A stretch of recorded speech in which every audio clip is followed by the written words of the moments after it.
Hey guys, welcome back to our first HubSpot User Group for 2026. We're really excited to have you here. And today I'm joined with Harry here. Hello again. And we're basically going to be talking all about attribution reporting because let's be real, with the end of financial year slowly looming, marketing teams do tend to be audited, even if it is a little bit quietly. So what can you do to make sure you are across what your impact is as a marketing team and how it's converting into revenue? And how can you tell that story to your executives to make sure that you get the budgets you want for the new financial year? Yeah, correct. Yeah. It's an interesting time of year. We always turn around to people and go, it's basically explaining what have you done and how is it contributing to our deals, to our revenue overall. And we're going to step through it today, make some reports. Exactly. Explain them to people as well. I think that was one of the big ones. Yeah, like what do they mean and how do we use them for Make sure. these reports and people are like, what do these numbers mean? So we're going to step through some of those, step through different ways to filter them, the types of reports that are available. And yeah, so on. And before we get into it, I do want to remind you as well that we do these hugs every single month. So we cover a variety of topics and we make sure that they are as timely as possible to make sure that they're relevant and useful to you at that point. So make sure you register for our next hug next month.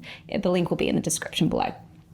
But yeah, let's get into it, guys. So first up, the basics. What is attribution for? Harry, do you want to give us the rundown? We'll give you a few. So the idea of attribution is to take a look at all of your marketing assets in the journey that people use to find you, create the deal, and then potentially become a customer. And what you're trying to work out is how is your marketing working? And it's a really simple question, but one that we get so often. So often people come through to us and they say, oh, how is what I'm doing affecting the business? And they're asked of that and they're unsure where to find it. And so attribution reporting is really key. And it's that journey. Just go, hey, did they find us from an ad? And then did they go to the website? And then did they sign up for a marketing email? And then did they get our monthly email? And then were they reached out to by a salesperson? And then did they convert? And it's tracking that journey all the way through.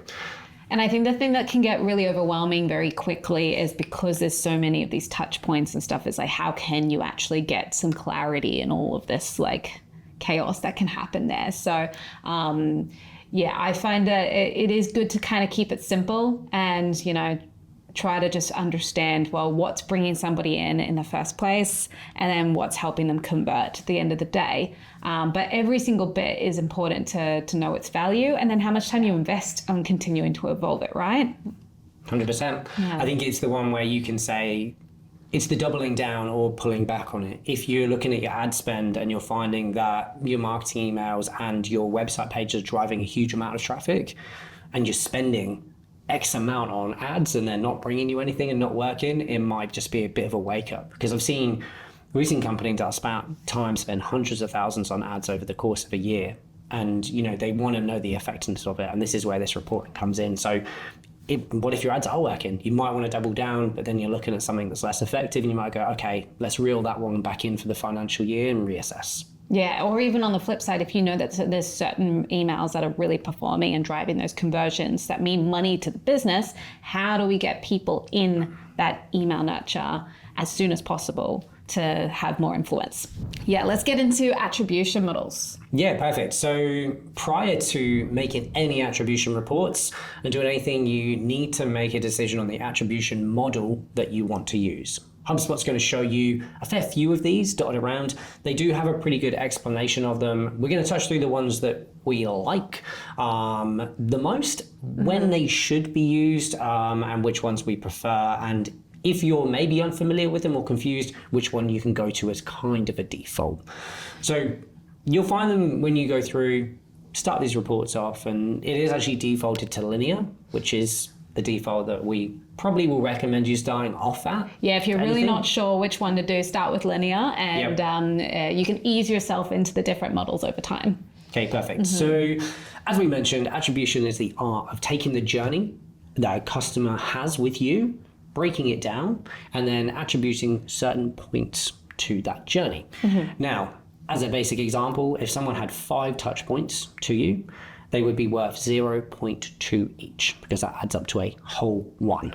So that's how attribution works. It basically says if you had 5 touches, let's use an example, ad email, form, website page, and maybe one-to-one email. Each of those actions in a linear model is going to be given 0.2. They each contributed to like an interaction with that is worth 20% of the customer. Completely correct. Okay. And that's what the linear model is. So that is the very default one. It says everything in this journey is worth equally. Yeah. If it's 10 things, 0.1. If it's 5 things, 0.2. Now we're going to look at some of the reports we're going to build today. You see 20-ish touch points. 20, I think the average on one of them is 22 touch points. So the reason we're doing this is because hopefully for some of you, it'll be a bit of an eye opener into the journey that people take. For others, it's looking at what's working and what's not. And that linear model basically says, hey, everything's even. In our journey, we just want everything to be even. And that's the default because it's the easiest to understand. So that's whenever you look at these attribution models, linear is going to be number one. I think it used to be called multi-step or something. They've really doubled down on the name change and it's now linear. So everything gets equal credit, really easy to use, pretty standard. As a marketing team, the next one I'm going to touch on them kind of together, is first interaction and last interaction. These are interesting. I think these should be studied maybe every quarter, maybe every half year, maybe every year. And first touch means the first thing they ever did gets all the credit, nothing else in the journey matters. The opposite being last interaction. The last thing they did before content was created, customer deal created, that gets all the credit and nothing else. Mm-hmm. So if you saw an ad, then went through 20 other things, the ad's going to get all the credit. But I think that's like, these reports are pretty good for specific conversations or specific answers that you're trying to, specific questions that you're trying to answer, right? So like, for example, first touch is like, what is the first thing that is, getting people to start that exploration of us as a brand? Because that's important, like to be aware of that and go, okay, well, if that's the stuff that's bringing in paying customers to us, let's make sure we're getting that to more people. Because that could be an eye-opener if you're not thinking about what the first thing that paying customers ultimately see about you that starts them on that, what are these guys about? Like, what did they click? Yeah, exactly. What did they click? And then the last touch as well, like especially coming from a sales background, that's going to be very important to go, okay, well, from sales, like what's the thing that marketing did that triggered the conversion to sales, or like it could even be a sales interaction for all we know. 100%. But that's also like, what's that final bit that happened to turn it into money? Yeah, was the push over the line? Yeah. Because they might have gone on that 20-step journey. All that other stuff in the middle is important, but ultimately, that first interaction, if we are not aware of what that is, then we can't get that in front of us more people to expand the reach. And that last interaction, if we're not sitting there prioritizing, making sure that's happening in every single opportunity, we're losing deals, right? So it's a good plan there. I like what you said with the last interaction. If you can know what's working, it has to be a part of that journey. Maybe earlier as well. But those are kind of the three there. Now, so I'd say linear is your default. If you're unsure what to do, that should be used most often. We're going to touch on a couple of special ones. But with regard to first and last, I think maybe every quarter, maybe every 6 months, maybe every year, just take a look. I think it's worth taking a look. I don't think it should be used consistently because it really does just remove all the other steps. And all the other steps add. It's that nurturing in people's mind. You're keeping top of mind, you're emailing them, you're providing info. So the journey matters, but from a marketing team's perspective, that, like you say, sales is probably last. From a marketing team, it's first. I think it's worth looking at. The other one I'm going to touch on, there's a couple more in here, is U-shaped. The U-shaped report is one of the more interesting ones because it kind of combines what we've spoken about there. And the U-shaped report, it gives 40% credit to the first, it gives 40% credit to the last, and then 20% credit to everything that happened in the middle. So that's an interesting one because most people see first and last as important, but there's still bits that happen in the middle. And so these ones weigh that first and last one a lot more, heavier in the percentage, quite a lot. Like if you 40-40 and everything else is split amongst 20% credit, it's quite an interesting one, but it encompasses that journey a little bit better if you're really focused on first and last. So I do like U-shaped. And finally, there is one last attribution model which I want to touch on, and that is time decay. Yes. You like this one? It's been around. It just falls at the bottom of the list in all the things. Okay. I like it I like it a lot. I like it too, because again, this is talking back on the sales cycle, because like what I was saying before with the U-shaped one is, the first and last interaction was that it doesn't really take into account the how long the sales cycle was. So, whereas the U-shaped one, I feel like it'll do it a bit more justice about all the things that happen to convert it and keep it going, even if it's a longer sales cycle. Whereas time decay, at least correct me if I'm wrong, my understanding with that is it's going to weight higher the more recent interactions. That's like, and as it gets colder, those earlier interactions over time, they're worth less. Which I think in the right business model, that would be important to see as well. That probably makes sense on the longer sales cycles, right? 100%. I would say if you have a really short e-commerce sales cycle, this is going to be useless to you because it happens quite quickly, be it purchase or not. But those bigger purchases and those maybe B2B companies that have a year, 6 months, a year, 2 years, maybe longer, like they're really long drawn out sales processes, this time decay is going to be very important to your sales team, your marketing team and your sales team a little bit as well. They're going to get an idea of what they've been up to in that journey. But I would say time decay is really essential for the longer sales cycle. But as a general rule, I would go with the linear or the U-shaped. That would be my choice. But I think the key thing is choose an attribution model and stick with it. You cannot do one model 1 month, come back and do one model the next month. The results are just going to be different. So it is going to be an internal decision. It might be marketing, it might be C-suite as well, it might be other people, there might be more leadership involved. If this is the journey and this is the questions they're asking you, you might need an overall company decision. But default will be linear. It's really just some people like to weigh that first and last, and that's where the U-shaped one is a little bit there. But yeah, general rule, choose one, stick with it, do not change. Yeah, you can get very confused very quickly if you're trying to look at every single different type of attribution report, because it's going to be telling different stories as well. So it really matters. It really depends on your business model and how you operate and what's important to you in terms of metrics as to which one makes the most sense to tell the correct story. Yes, it's time to build some reports. Let's time to build some reports. All right, let's take a peek. So I think the first thing is to show people where they are. Yes. Very overlooked area. So on the left-hand side of your HubSpot, you're going to go to reporting, and then you're going to click into reports. From here, you're going to go create report. And then on this left-hand side, just scroll down a little bit. And this is where we're going to find attribution reports. A little new report screen here. You actually have to click next now, take us through.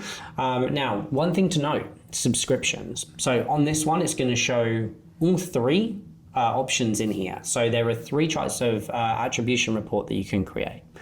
Contact create attribution, so what led to a contact getting created within your HubSpot. Deal create, what led to that deal getting created, and then revenue. What actually led to money, because it's all good and well deals being created, but we need to have a look at what actually turned into revenue for the business. Money, for sure. Yeah. Did you create 100 deals but they weren't worth anything, or did it create one deal that was worth a lot? So there's a difference between deal create and revenue attribution as well. So now for those looking at your own screen, you may see that deal create attribution and revenue create attribution are grayed out. Those are marketing enterprise only. So a lot of you will just have access to contact create unless you do have that marketing enterprise, in which case you can do all three. And we would recommend all three with the same attribution model. We'll keep that in mind. I would probably add in here as well, like when it comes to your marketing teams and telling that story, I think the contact create one is probably the most important, because it is going like, well, what activities are actually like converting people into leads into our business? Because I think that's the primary job for marketing, is to bring in the leads, so then you guys can nurture and warm them up and qualify them. And sales can do the rest. But I do know that marketing and sales work hand in hand as well. So in a lot of businesses as well, they want to know, well, what's marketing doing to warm that lead up to the point of it's ready to be a sales qualified lead and handed over. And depending on your process, that's where the deal create attribution report would come in really handy. But if you don't have enterprise, that's okay. There are other ways that you can do it. It's just a little bit more finicky. Yeah. For me, if you do have enterprise, the revenue one's great because then you can actually put a number on what you've done. Which is what matters to executives anyway. So you can tell a story for all the different departments with these if you got enterprise. Beautiful. Let's start with contact create. Yeah. So nice and easy, press next at the top. And what's great about this is it is going to be pretty much built for you straight away. There we go. Straight on my screen here, I have amount of contacts created in the last 60 days, and I'm looking at the average interactions per contact just here. So this is a sample one here.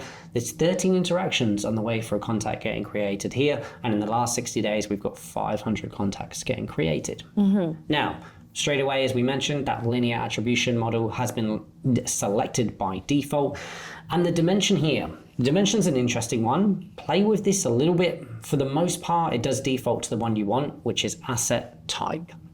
Asset type is what we have along the bottom here, website, ad, other, etc., and all the way along the bottom, landings, listings, blogs, ads. One thing I'm going to touch on today, we'll do it when we get to the filters, but we do have a specific one that we like to remove, and that's other lead creation. Other lead creation, and you're going to see it in all the reports today, we are going to exclude it. The reason being is these are contacts that are created from your HubSpot email extension, imported, an integration, basically anything that a marketing team actually doesn't touch. And so I would see that as more like manual interactions already happening with people. Do conversations fall under that as well, like from live chat, or is that separate? It's up to you. Yeah, it does appear as a separate one in here. And like I say, as with any report in HubSpot, you can untick them. So let's go and touch on that very quickly. At the top here, asset type. Now, as default, they're all selected. But what you can go and do is we select all here, and then we can untick some of them. So what we're going to go and do is we're going to go and find that other lead creation, and we're going to remove it straight away. We don't want to report on it. And if you want to know what more is in that, let's do a little demo. You can, like every report in HubSpot, you can go and click into it, and you can see that this one here was created in the CRM interface by this user. That means somebody's manually created that contact. This one was conversations, so on and so forth. So just an example for you there so you know what type of asset we're removing. So something that the marketing team doesn't have control over. Exactly. So you may as well remove it. Take it out that journey here. Case studies, you can see them all here. Ads, medias, case study. Integrations, you might want to tick those ones off as well. Again, not something that marketing has any control over. Contact import, you might want to take that one out as well. But lo and behold, I think the main thing that people are looking for is website pages, ads, email marketing, landing pages, listings, so on and so forth. So that's how this happens. Now, that's a little filter at the top here. Now, we did mention these are contacts created in the last 60 days. You can move this. And I think it also makes sense as well that like the highest results there is the web page and the ads, because that would make sense. Like ultimately for them to convert into a lead, like they're going to be interacting with your ads and websites the most. Because you don't have a chance to email them that much beforehand. Yeah, I think a lot of people will notice in their contact create one a significant drop off after those two, because typically until a lead is created or a contact created, you can't start email marketing to them. So you won't see email marketing in here yet. But that's where your dimensions, you can change that if you want to get more granular on the web pages or the ads. Correct. Like to understand which specific pages or which ad campaigns. We'll show that in just a second. The one here, this filter here, we can drop it if you want to extend it out 90, 180, 365, really quick and easy, even last 7. If you've maybe top of the fresh of the year, new campaigns are going out, new bits are going out, you might want to really touch on those last 7 days and see what's happening. So that's here. And then we've meant the little bits here, you can filter by a specific campaign. Nice and easy. And then interaction sources as well, you can go and filter by as you go through. So as with every HubSpot report, many filters, many dimensions. The one thing to also note is that the report itself is currently looking at all contacts. You may want to filter this by a specific list of contacts. And so, they're called segments. Yes, as well. segments. We can't. So you can do that by persona or, even customers that could be worth a certain value. It really depends on what data you're collecting. Lifecycle stage, if you've got them set up correctly, all those kind of bits. But I've just gone onto advanced filter here, click list membership, and then I can go through. So as with any area within HubSpot, you can go further and, it's actually here. There you go, contact lists, and you can go and click them and go through. So nice and easy at the top. You've got dates, specific contact list, what asset types, what campaigns. So you can get really granular. I'd love to see that as well, especially if you're a business that works with like B2C as well as B2B. It's like what story is being told, and is it consistent between the two audiences? Compare both. Yeah. You mentioned a second ago about going a bit further into the dimension. So it's all well and good. This is a website page converted, but which one? And so what I've done now is I've filtered the asset type to just website page, and then we're going to change the dimension here to asset title. Now what's going to happen is it's now going to break the website pages down by specific pages. So we're seeing, you'd probably expect it, but homepage here, that looks like a secondary homepage. And then we are going to specific product pages, and then a little bit further on to further dimensions, but it's going to break down those pages for you. So not only does your attribution report break it down by the asset type, you can go further and see the specific asset. Really like this one. And so you kind of go through and it's going to list all your website pages. It's to be expected that your homepage is going to be up there, but it might be interesting as you go through to see maybe you've got some services or product pages that are performing very well, and maybe looking at them and going, what's that page got differently? What is our SEO different for it? Is our AEO different? Like, how is this hook happening for this specific page? But I'd also be interested to go, okay, well, if this product seems to be bringing in more leads, is it also our most performant product that gets sold? Or is it different? Like, is our sales team doing a great job of upselling them to a bigger one, or whatever it is? That would be an interesting thing to explore. Again, only if it makes sense for your executive conversations, proving your ROI. But that could tell a story that could be interesting depending on your data. It is. We'll look at one last bit on this report here. We touched on most areas of it, and the group by. So as with every HubSpot report, you add another dimension to it. This one is interesting. I like interaction position is always an interesting one for me, because you can sit here and you can look through all your asset types. So you're seeing your asset types as you go through, and then you can hover over and you can see within their journey, because it's a linear model, how many times was the website page the last interaction, how many times was it the first interaction, how many times was it the action that led to the lead create, and how many times was it the middle. So this one here, the website page, pretty even. Like it's even throughout it, but an interesting story when you get towards the ads, last touch ad providing 40% of the attribution. So a really interesting story being told here in that you'd think a lot of the time it'd be the first touch. Yeah, it just seems that maybe they were doing remarketing. Maybe they've got those Facebook ad sequences going. And that's the final thing to be like, hey, I've been considering this for a while. It's time to chat. Top of mind, and then they see that because and maybe going slightly off topic here, but this is where that Facebook ad sequence comes in based on lifecycle stage. So if you're in a contact list of this lifecycle, you get this ad. But maybe when you're in SQL, you get this ad, and maybe that's what's happening. So interesting here, but we're touching on the group by. I like interaction position, and you can continue going through this. UTMs are all in here, add keywords, everything. So I like interaction position, but you can go through and click interaction source as well. Another one for your marketing teams, we can hover over here and look at, okay, our website, 48% in this is direct traffic. Really interesting. We're not paying for that. That is just direct traffic straight to the website. Paid search then taking up 24%, organic search at 13%. So when you combine 13 and 48, that is a huge traffic influx that you're not paying for. So organic search, direct traffic. Now, paid search is right there. Granted, it's 24, but you're saying that, there's a significant amount, 60+%, which for you is just potentially word of mouth, coming direct, or that search to find it. So, all that hard work on your brand and everything. Correct, yeah. Interestingly, your ad will probably be paid search, paid social. You're expecting that with your ad ones. Yeah, that checks out. Yeah, it does check out. And then there's a few other bits as you go down. And as I say, this report for Contact Create, we're expecting you to spend a lot of time in ad and website page. A lot of the other bits are miscellaneous. You may take a look at your listing pages. You may take a look at your blogs. Great. But that's where we're going from here. Now, of course, if you have any questions, please throw it into the chat as well. I'm sure there's going to be specific scenarios that you want some further answers on, and we will endeavor to make sure that we address that as well.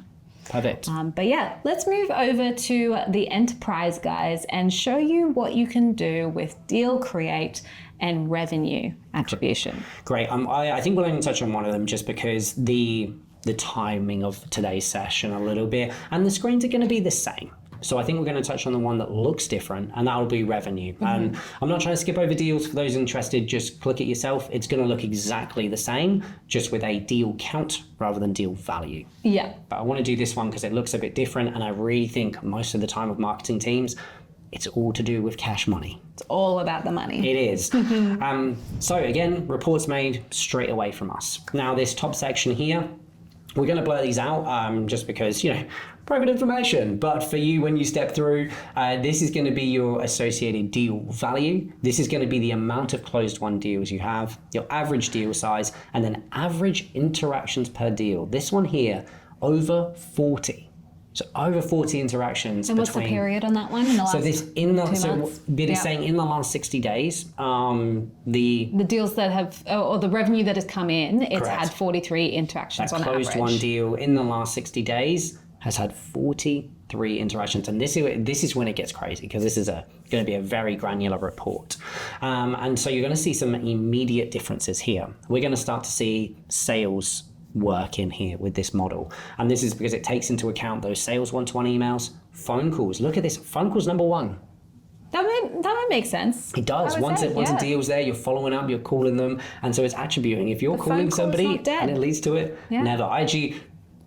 Maybe off topic again, I think that phone call is coming back to life. More and more and more, we're seeing it. I think SMS and phone calls. People crave connection, right? I think when it's like a digital world and you're so consumed with technology, just being able to have a direct conversation with someone can be so valuable. I mean, I know if I want a decision made and things to get done, hop on the phone. I'm known for this internally. I am known internally in Neighbourhood for having the most number of minutes on a phone call. I did an hour and a half on an ad hoc phone call today. It's not a lie. Well, me as a consumer, I'm very much, screw this, I'm just going to call them. Yeah, it's easier. But I think the reason is as well, is just, I don't know if you've looked at a significant other's inbox occasionally and just gone, there's 300 emails in there and they've missed something important and they've missed it. So a little bit off topic, but this doesn't surprise me in this day and age. I think there's a way of cutting through. And granted, marketing email's still here, but I guarantee you if I told you that I was going to pull this up and the call would be the most, it's interesting. So screen looks the same. We're not going to touch on everything. It is exactly the same. You filter your asset types at the top. You can filter it by campaign here. You change your model here. Asset types is the dimension, and you can group by here. Now, the difference in this grouping is you've actually got deal data. And so we can filter by a specific or dimension by a pipeline, because potentially you work across a couple of different pipelines as shown here. And then potentially you just want to go back and look at the interaction position. Now, interaction position, again, still one of my favorite dimensions. It's slightly different in here. It's deal create, deal closed won, and middle. So now what you're seeing with this dimension here is probably what we expect. All of those phone calls are happening in the middle. Yeah. They didn't close the deal. They just got it moving. And with every HubSpot report, you can actually hover over these and get rid of them. And so you kind of go through and look at the attribution. Look, you're seeing that a sales email here is what pushed the deal to be won, which is great. But you're seeing a lot of this is just middle. And it's what we expect. There are over 40 interactions. I think that makes sense. If you've got a quote involved, like shoot it over by email. I mean, even better, you're shooting over by SMS. And so like while they're on the phone with you, they're opening up that SMS link and accepting your quote. But yeah, this kind of makes sense. Those new rich text SMSs. Yeah. I mean, I'm intrigued. We've got to step on it at some point. It's new. That might look at Chloe there and see that in the future. We've got to do something about that. Rich text SMS. I'm a big fan. For those of you, do some Googling. It's slowly rolling out. It is very slow, but it's coming, and I love it. Well, we'll chat about that in the future, Hug, I'm sure. I'm going off on courses today. There we go. But the main thing here is what we're looking at on each of these columns is we're basically looking at that revenue. And so we're saying what has each of these asset types contributed to these closed won deals. So again, this report is looking, when it's revenue, it's closed won. So we're not looking at any revenue that's in the pipeline that is not closed won. And that does mean that your deal pipeline needs to have that probability set. So you know the deal probabilities where you say it's in this stage is 10, 20, 30, 40. You've got to have one that's closed won. You've got to have it in there. I mean, You'd hope so. if anyone does have a pipeline out there with no closed won stage, please let me know. I would love to see it. Closed won probability as well. But it makes sense. It's just so you all know, it has to be in a closed won position. So say you have like your deal probability is 90% and not 1, it won't count in this report. We have some people that it's a B2B long sales cycle and they say they pay the deposit at one point, but the full amount isn't used for 6 months, but they want that to count. Like that's still the sale or something, we get different customers with different things where they're like, oh, they've paid the deposit, it counts, or property people. Sometimes there's that gap between unconditional and settled, and that's actually worth something and should be counted. It just the property hasn't settled. If you have you've got some quirky things. Yeah, if you've got some quirky things in there, that could impact your attribution capabilities in HubSpot. So again, if you've got any questions, throw it in the chat. Reach out to us all, play in the chat. We'd love to help you out. But it's just making you aware. It sounds stupid, but you have to make sure that there is a deal probability in the settings and you set to 1 and then they'll show in this report. But kind of what we expected as we go through here, what's everything added. So I quite like this and it shows you the whole journey, but 43 interactions. It's a long journey and you're just trying to attribute it. So Cass, if you're a marketer right now, and I say to you, what have you done that's contributed? You've got it right here. Exactly. I would also I don't know about you guys, but I would also be wanting to go, okay, well, what's our ideal sales cycle? What's our ideal journey looking like? Let's put a segment together of those people and let's see what the attribution reporting says of that, because does that differ to our overall thing? And then does that mean we refine our journey to be a lot more streamlined to get more people going through that ideal route? Because that's just going to mean more deals faster. And who doesn't want that? Who doesn't? Everyone wants to speed up their sales cycle, especially in this day and age. Attention is key. Some people, you'll click on a link, put something in a cart and never check out, and it happens and we have to catch them and get them back. One thing here, obviously we did touch on that. A couple of these things are very sales related. We can go again and filter these out. So if you didn't want to see sales calls because you're the marketing team and you didn't want to see sales emails and you really just wanted to look at what you've done, you would filter them out. I mean, again, we're looking at marketing emails here. We're looking at website pages here. There's your ad and there's your landing page. So something interesting that you'd expect of the revenue, ads barely contribute to the revenue. They're kind of a, half, 30%. It is. Yeah. It is. But it just tells a story that once the ads were quite big in getting people in the door, but after that point, it's very much marketing emails. So you're talking nurture sequences and still existing web pages. Yeah, I think in this scenario, this is a really great example from the marketing emails because you can see some of those are still closing deals. Yeah. This can prove to a sales team that when you're in harmony with the marketing team, they can be doing things to continue nurturing people even through that, opportunity stage to help, echo what the sales teams are saying to build that trust and get it over the line. So, and that's all about that synergy between the two departments rather than being siloed. It's a really important thing to you, hey? It's so important. It's so important. It's come up a couple times today. Sorry, I'm a big advocate for sales and marketing playing nice with each other. No, you're completely right. Marketing think, hey, I've done X amount of leads, sales haven't converted them, and sales are like, marketing give us bad leads. The harmony has to be there. Yeah. And I agree with you on the nurturing side. I've had clients before where people think nurturing is just when somebody first inquires and trying to get them to that point. I had a client who found a really successful route and he started nurturing people after the first quote was sent. So he got people in the door and he would reach out to them personally, all that kind of stuff to get them into that deal stage, give them a quote, but the nurture sequence would kick off when the quote was sent because he knew he had a longer sales cycle. And so they would just drip fed information and that nurturing sequence was based on the product they wanted. So really clever. And you're seeing it here. That marketing email is taken up middle. That means people are opening it. And I think if I was back in sales and I had a marketing team that showed to me that if I had my sales opportunities and my pipeline set as marketing contacts, opted into these nurture and stuff like that, and it proves that it's converting more of my deals for me, that's going to be then telling me that I need to make sure that I'm doing the correct things in HubSpot to allow marketing to continue communicating with my customers, because I know that some salespeople do tend to get a little bit protective, and they don't want too much communication happening that could derail their conversations. But I mean, come on, like, why wouldn't you want other people also helping you getting deals across the line? Got to do it. Anyway. Make sure that content's right. Make sure it's all aligned, the messaging you're getting across. And I think this is exact proof that it works. You're sitting in front of somebody and sales are going, how does marketing even do anything? You sit there, attribution report, and we go, well, Here's actually, proof, yeah. And as with everything in HubSpot, click into it and it's actually going to show you the deal and which email they opened. You can go to them and go say, that deal that you closed, they clicked on this, this, and this during that journey. So you get really granular details. Hopefully never needs to get that granular, but it's there. Okay, guys, so before you start building any of these attribution reports, here's a few recommendations that we have to make sure that you are ready to do attribution reporting. So first up, if you are doing campaigns and you're using UTM terms, make sure that there is at least some consistency in those terms, because otherwise it's going to be turning into a dog's breakfast in there. And you'll learn very quickly the value of having some consistent, easy to understand UTM terms. It doesn't need to be perfect, but as long as you have some way of understanding, you know, what that's related to, it can help you really understand what's going on and what's attributing to these metrics.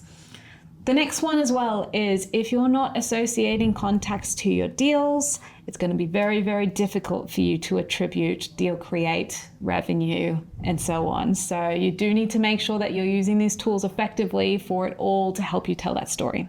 Yeah, you can't look at the journey's missing. If you're trying to look at the whole journey that somebody took, if you're missing out the contact part, yeah, a little bit less of the journey. And finally, I would say life cycle stages.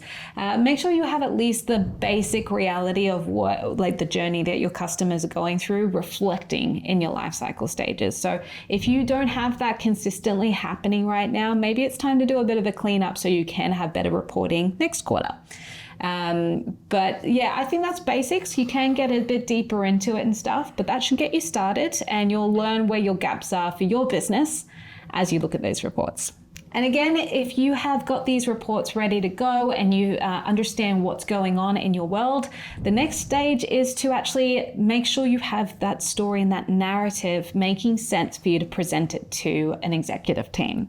So yes, the reports make sense to you, but you've got to be able to present it well too. Otherwise, it doesn't make sense. And I have learnt the hard way as well is sit there and simplify all of that data in detail to be able to tell a very consistent story and make it a repeatable structure when you're talking about the numbers too. So I would say, so some examples actually we've got here, like just as very basics is, okay, first out, what happened over this period of time? Use the reports to support the story that you're telling them there. Next up is, why does it matter? Again, like you need to be tying it back to, you know, why it matters for marketing and the business. And then you're talking about, okay, well, is there any learnings or anything that's happening? What is marketing going to do to change it and help get towards those company goals? And finally, it's what do we need in order to make it happen? And that's where we talk about budgets and stuff. And if you're following it up with here's, you know, the revenue or here's the value that we're bringing in, but we could do so much more if we have this, this, and this. Backing it all up with that revenue attribution reporting is not only going to be adding that validity to your conversation, but you're also delivering it in a way that an executive can sit there and make an executive decision. And chances are, if it makes sense, they're probably just going to say yes, right? Yeah, I think they just want to, mostly at a point they want to look that you've researched and you've looked into it, and this is the place to start. It's not that you have to sit with them. I think the first time I looked at a contact create attribution and saw a report and saw all the numbers, I was like, what do these numbers mean? This says this, what is it? But the main thing is you're looking at this column chart, right? And you're sitting there and you're going, okay, this is twice as effective as this. And if something is twice as effective as it, what's that costing us? And what's this costing us? Because budget is going to be discussed every year. Things are only getting more expensive. Ad spend, there's more platforms out there. Where are we advertising? We're even seeing things like Bing come up now as far as, you know, different platforms that are out there. People like, do I do Meta? You know, Meta, this LinkedIn ads, maybe Bing, Google. Where do we put our money and where do we put our spend? And I think as well, execs are always looking at, well, where do we trim the fat too? So if you can come there with that answer, that's going to make their life easier. They sit there and go, hey, we've been doing LinkedIn ads. It's had absolutely zero onto our attribution. Okay, let's reallocate that budget elsewhere so we can get better results. And that's exactly where that attribution report comes in and exactly what we've looked at today. When you drill down that level further, like we did with the website pages. And we weren't, shocked to see homepage at number one, but if you did drill down further into ads, you would see which ads are performing. And I think that's a really interesting way to go around it. And sometimes it's also to acknowledge, maybe this isn't working. It's a good thing to do. That's okay. That's a lesson. Yeah, it's actually a lesson. Take it in with a lesson. Hey, we tried this. It isn't working, but guess Here's what? a new strat. Exactly. Yeah. This is still working, and let's put our time and effort into this. Can you imagine putting your time and effort into something, all that into ads, and then they're just not attributing anything? You could do other things. So yeah, definitely lessons to be learned. But yeah, before you go into any of those, make sure you fully understand these reports. And if you're unsure, let us know. Happy to help. So I guess to wrap this all up and everything, if you're new to the attribution game, Harry, what would be the top reports that you should start with? I think the obvious one, based on subscription, is going to be a contact create. But I do think that you should drill down by the original source as well. I would recommend using the linear model to start with. We've gone through our preferences today a little bit, but start off with the linear model. Do the asset types, and when you group by, look at your interaction position, but also look at your source data. I think especially on those first bits, when you're looking at email, ads is obviously going to be paid, but if you're looking at your contact create and you're looking at the website pages, it'd be really interesting to see what's your paid, what's your organic, what's your direct, and so those sorts of things. I think that's key for a contact. Know where they came from. If no one's coming through your paid, it's going to be a bit of an eye-opener. So that would be my first one to start with. And remembering taking out the other lead creation box. Get rid of it. It is manual. Get rid of integrations. Really focus on everything that you have done to influence that journey.